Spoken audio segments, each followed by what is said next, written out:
My name's Lisa Mistry. I have been an artist most of my life. As a professional slash hobbyist artist, I took a big break for many years to raise a family. And I've done all kinds of odd jobs in different things. As I said earlier, worked in gallery in my 20s. I did custom framing for many years in two different places. I worked for another designer making handbags and things like that in stages for what she would sell for other things. So I've seen all different shades of the other parts of the business as opposed to just being, what we classically think of an artist as somebody who comes and does all these things and, and has these big shows and they sell their pieces for thousands upon thousands of dollars. I know people that do that, but I went a much more pragmatic route. My dad was in the military, and he was from the Philippines, and my mother's German, and I spent about 9 years total of my childhood in Germany, and I do speak German. So, and that is part of the influences on my art is a lot of art history, a lot of museums and things like that. I visited as a child and later on as a university student and things like that. Education-wise, my degree is in painting. I have been taking drawing classes since the age of 15. I've taken painting classes, drawing classes, and I've also done a lot of creative writing, so for many years. So how would you describe your skills, like your profession, or how would you describe yourself? My skill, most of the things I've been drawing since I was very young, and my mom said, it was quite evident that I was talented all through elementary school. I sold artwork when I was in elementary school to teachers and things like that. For example, I did decorative painting for different things. I've always been busy painting and drawing. I love portraiture, so figure drawing the most. So anything that has expression and a face. I like that connection when you're painting something that you're looking at an image and it kind of speaks to you in a way, like it evokes something, because art to me is a type of communication. And so with portraiture, for example, there is a thread all through history of people drawing people and animals and their environment and all of these things. And I kind of think, even as we're very modern nowadays, that connection to portraiture in any form, whether it's painting, drawing, or even photography, is that recognition that people have when they're looking at the artwork. So I do like doing portraiture. Okay. So you would describe yourself as a portrait painter. Portrait painter. I've painted other things too. I mean, I've done printmaking. I've done some digital work. I've done abstract painting, some design work, things like that. All of it is just very interesting because even if you're doing an abstract, it still is a reflection of the real world, even if it's not apparent. So it could be a reflection of an emotional state. It could be a reflection of a mood or anything really, and that is one aspect of it. But I personally do like doing doing people, drawing human figure, drawing animals, drawing things. The abstract work that I've done, I like because it evokes things, and and I can take abstract into places that allows for more interpretation and frees the audience of what they're seeing. But on the other hand, there's nothing like getting a message across when you can do a clear message that is, everybody understands it, which is what happens when you do a face, a portraiture. Everybody sees it and goes, there's that recognition, and I think that's in the viewer's eye, which is kind of makes me happy. So when I see people going and enjoying it and saying, oh, that looks, I recognize that person, or I love the way the paint is, the way the mood or the expression or whatever it is, and that makes me feel That's part of what I'm looking for, is that I feel like there's a connection that way. How much would you say your cultural background influences how you interpret art or paint or do portraits, any of that? Yeah. Well, part of it is, so one of the things is that when we were in Germany and also in some of the different places that we had lived in the military, moving around, is that you look at museums and cultural aspect of it, community aspect of it. And one of the things that if you're looking at art history, for example, which when I was studying in Germany for a year, I did a lot of art history and went to a lot of museums and things like that and looked at artists' lives and one of the things that always came back was the artists were of their time, but they were also trying in a way transmitting into the future what they were experiencing. So when you look at medieval art, for example, or if you're looking at,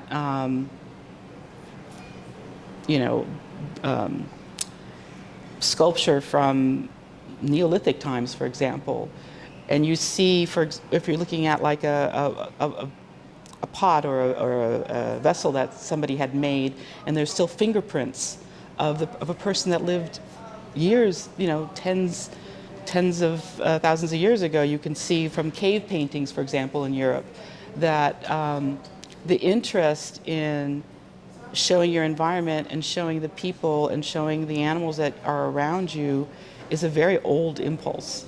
And so even though the times have changed, the fact that we can look back, centuries and see what people thought was important in 1407 and 1890 and things like that, that part really appeals to me. So it gets one of the things of when we do too much of the abstract stuff nowadays, what people don't realize is that the abstract art that we're talking about all the time was new in the post-war period, in the 50s and 60s and 70s and onward. What is that going to hold up when we look at it 400 years from now? Are they going to sit there and say, I recognize I recognize that type of person? I mean, when you look at medieval art and you're seeing the pictures of, where they drew little cartoons on the corners of the prayer books, and there's like, knights fighting snails and, really weird anthropomorphic animals, doing stuff that animals don't do, like jousting and all that stuff. You get a little bit of a feeling of what these people thought about. And that's a type of time travel that books, for example, do. And all art does in a way, because you see what the preoccupation of the people were. And that's kind of like, that's why for the portraits, when I was doing these, it's a snapshot of time for people that they can look back and say, oh, these were people who were all living, breathing, doing stuff and living in a community, And for one brief moment, they came into my studio and I took their picture and painted them, as they presented themselves to me and the world. So that's why I think that's a neat snapshot. That's a neat, like a public art or community art thing that will always be interesting. And you can see that with anybody who comes by. They all are looking at it going like, I recognize this. I recognize that these people are real, even though it's just canvas. It's a two-dimensional art piece. There's no third dimension here, and yet you think that these are three-dimensional living people, or could be. It's up to interpretation and things like that. Okay. Sorry, that was my... Yeah, so now, one thing, well, since you mentioned, I guess, being in the midst of history, if you will, telling a historical Yes. timestamp. Yeah. What was your most memorable experience, I guess, in this art journey? Yeah. There's been many, because I'm old, but some of the things that very early on when I was very young, and I was drawing people, and it was an elementary school. How you doing? All right. I was drawing in elementary school, and I knew something was up because I realized that adults couldn't do it. And they were all going like, oh, that's amazing. Or they would say, can you draw this? Or would you do that?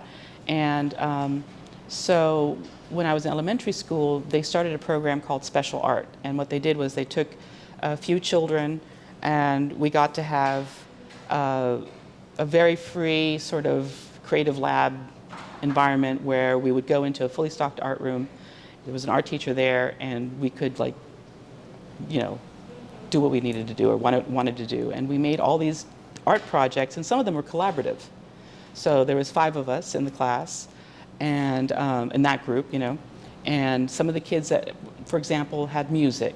There were some that did, so they were writing music, and there were some that were doing writing, and then we were the 5 that were doing art, drawing and painting and stuff like that. And that was one of the ones where I did printmaking, I did batik with wax. Now, I don't know why they let us at such a young age have hot wax, because we did burn ourselves. And when we were doing printmaking, I did cut myself. But it was a fantastic experience. I really, really wish that kids today could have that kind of freedom where you can sit and work together and come up with a plan and then be able to execute it so that you see it from concept to completion, and have guidance, but not be told how to do things. Not follow me, do this exactly the way I do, step by step. Letting to be able to explore and to be creative. And then the only time we were, I think, stopped was when it got, when they were saying, that's logistically impossible. I'm not handing you a table saw to work on, things like that.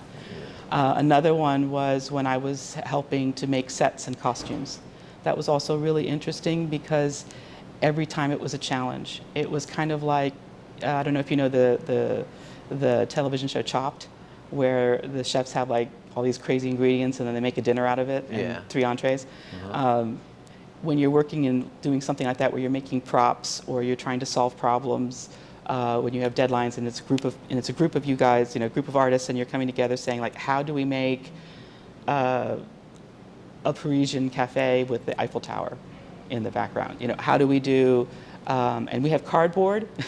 We have cardboard wire, a couple of strips of wood, and felt, and we did it. Or how do we evoke an Indian temple that has fallen to ruin? Well, I painted that because we just couldn't construct all of that. So we had this huge backdrop, and I painted the building, and then we put the stuff in there. You learn a lot about where you want to meet the audience. So do you want to meet them right in their lap, or do you want them to come in and engage and be, up for it? Stuff like that. So those are things that stuck out. And that writing is another one. I did creative writing, and the high point of that one is, I can't even say, was when I had written something and everybody was like, wow, that's amazing, but how did it end? Because I didn't put the ending on it, things like that. It's some of the things you have to figure out what you're good at, what you're comfortable with, and where you get your joy and your adrenaline and your sense of completion, and things like that. Because it's a difficult life, but it's rewarding in many ways. Now, as far as the art that's on display, Yes. at Petersburg Public Library, is there a favorite one that you have on display now? Would you say there's a favorite? When I'm making it, that's my favorite. Okay. When it's finished, it goes in a different compartment. It is, because I did commission work for so many years, and early on, you can't, if you're doing commission, and I think this is left over from the commission part, you can't be attached to it. You have to look at it more in a sort of Zen Buddhist kind of way, in that the act is the favorite part.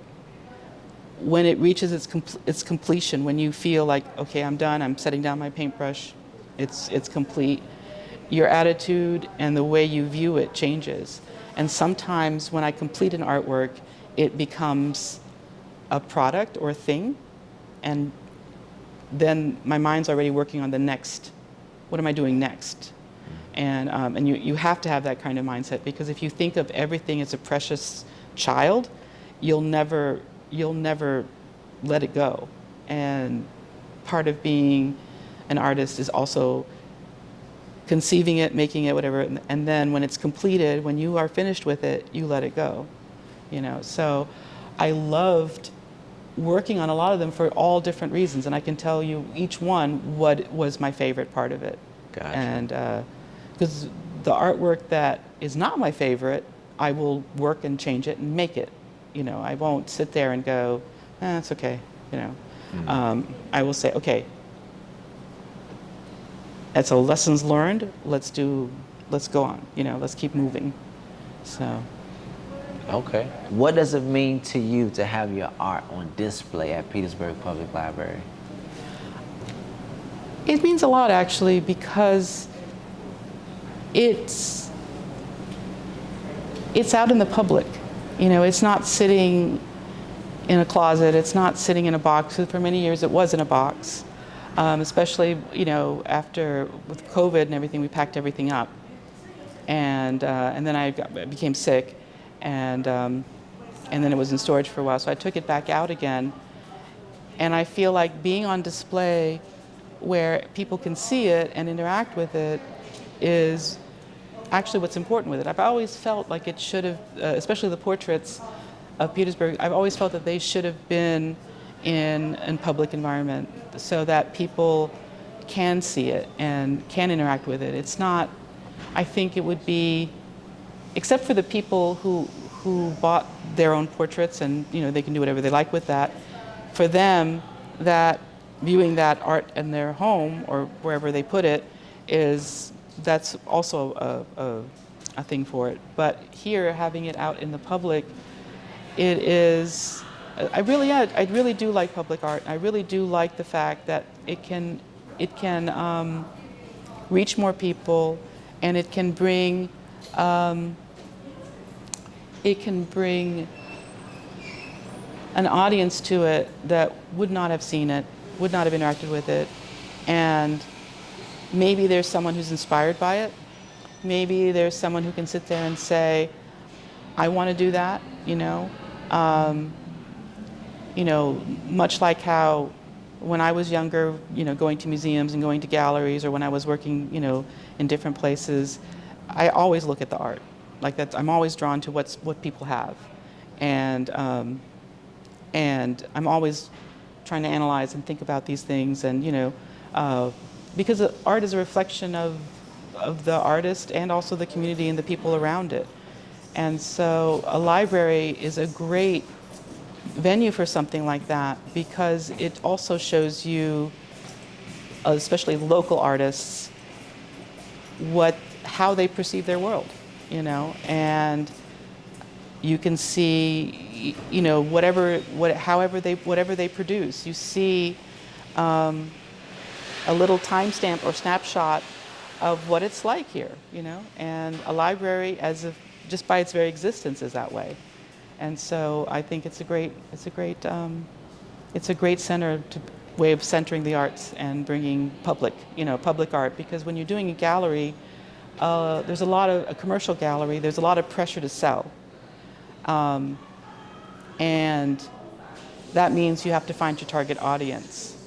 But in a library, you are more open, and you are bringing people that hadn't thought about art will suddenly see it and stop and think about art, which they weren't on their way to do that before, And not everybody goes into museums or galleries all the time. So it's very helpful to see what people are doing and what kind of vision people have, Yeah. So you mentioned like influencing, others. So my next question is, what is your message to the world, or what is your legacy? What would you want your legacy to be? What would be, Right. what is that message? Influence them to do what? Like, they hear your name, if they see your art, like, what would you say your message to the world is? Like if you interviewed me at 25, you would have gotten different answers. Okay. If you had interviewed me at 40, you would have gotten different answers, you know. So it's, and then too, you know, in 2001, I was diagnosed with 2 different kinds of cancers. So then it was like, which was one of the reasons why I went back and opened studios and said, you know what, you don't know what tomorrow brings, you know what I mean? And you don't know how long you really have. So you can't sit there and say, oh, in 5 years I'm going to do this, in 10 years I'm going to do that. If you interviewed me at 25, you would have heard that. I'm going to do this in the future. I'm going to, you know, I want to go to this, or I'm planning to go there, or, you know, that kind of stuff. And, well, life didn't work out that way. So, you know, then you have to sit there and always assess, so what can you do now? And, you know, you can plan sort of loosely, but you can't sit there and have this sort of, you know, driven path. It's not going to work. And I talk with a lot of younger people, a lot of younger artists, and their concerns. I'm like, you know, you're worried about the financial aspect of it, but we're in a period of change, so we don't know what's on the other. It might not be economically viable, for example, to do illustration work, because the corporations are not going to do it, and they're the ones that were paying, you know, all this money for it. You know, you sign contracts for stuff or whatever. So you're going to have to reinvent it, and because making art is pretty much a human drive. You know, we've been doing it, as I was alluding to earlier, tens of thousands of years. We've been painting and drawing and making stuff, and, you know, making tools and making pots and baskets and clothes, and, you know, you know, instruments and all of these things. They're old. We've been doing that for a long time. And so, you know, as we get more and more into the technology part, where's the human part, you know? Where's that going? So I don't know what the future is going to hold. And, you know, I already know that the midpoint of my life has already been over. I passed it. I just don't know what it is. I hope it isn't when I was 28 years old, because that means that, you know, I don't have much time. But if the midpoint was, you know, nobody's midpoint is 60, because nobody's going to live to be 120, you know, that kind of stuff. So I don't know. Nobody. That's a strong statement. I don't know. yeah, that's true. I don't know. But I don't know if it's going to be Who determines us that, Joe right? Schmoes. It'll probably, you know, be some tech billionaire who thinks he can upload his mind or something. I mean, so how do you feel about the artificial intelligent art at this point, as from a true creative? What do you think well, of it? creatively, it's not creative. It's not really art. It scrapes everything and, you know, regurgitates things. What it has done is destroyed a financial, you know, a business way of doing things. So, for example, you know, an example from the past was, remember when we had all these monks do these books? They would handwrite these beautiful scripts, you know, the Book of Kells and all this stuff, where the monks would do these illuminated manuscripts and all this stuff, and they had trained these professional scribes and these highly trained monks that would make all these, you know, beautiful books, because books were expensive and they were handmade. And then the printing press came along, and suddenly, on the one side, it made books widely available. It brought the price down, and now we hold books in our hands and don't even think anything of it. We don't have to mortgage our home just to have a book collection. What AI has done is it's going to put a lot of mid-level illustrators out of work, just right now. A few people, they'll pay for it. You know, they'll say, oh, this is, you know, an illustration by, you know, some big artist, big shot, right? But in the mid-level, no. So I think a lot of people coming out of college with their art degrees are going to have to be in other fields for a while. That doesn't mean that they have to abandon their art, but it does mean that they have to look to where they can go. You know what I mean? Because like one of the things that's interesting right now is that textile art, is big, because that's something that AI can't reproduce yet. You have 3D printers, but you don't have, you could probably try to hook up a computer to a weaving machine and to get, like different textures and stuff like that, and printing, but you don't have, the knitting and crocheting and the weaving part that we're seeing, and these huge art installations. These are all things, in sculptural elements, these are all things that AI can't do yet. So you might have a way in that way. But yeah, it means that basically, for the next few years, a lot of people are going to have to decide like how they're going to make their money, how they're going to support themselves. Because if you have a degree in painting, for example, what are you going to do if you're not one of the 1% that becomes big name person that can tape a banana to the wall and get 6 million? You know what I mean? If you're not one of those people, then how are you supporting yourself? I think AI was a way for people who can't produce illustrations have found a way to cut out people who can and not pay them. It's money, and money isn't art. So, but we need to support ourselves somehow, and I'm thinking that's where the next generation is going to have to figure out is like how they can get them, support themselves and work and still be able to produce, because the drive to make art is very human, and that has not dimmed in 10,000 years. Lisa Mistry, how can people reach you if they want to collaborate with you, work with you? How would you prefer to be reached out to? Well, I still have my studio on Old Street for a while at the Art Exchange, which is 20 West Old Street. But I do have an Instagram. It's MomoKitty66. And it's called MomoKitty66 because it was our late cat's Instagram. Now I have it. So Momo Kitty was an actual cat. People always sit there and think I'm Momo Kitty, but no, it's the cat. The cat was Momo Kitty, but I'm the 66 part, so yeah. But Momo Kitty 66, and you can reach me you can DM me through there, which a lot of people do. I also have, most of the Instagram is the easiest way. And then, of course, the information that's on my cards and stuff, Gmail and things like that. But yeah, follow me on Instagram.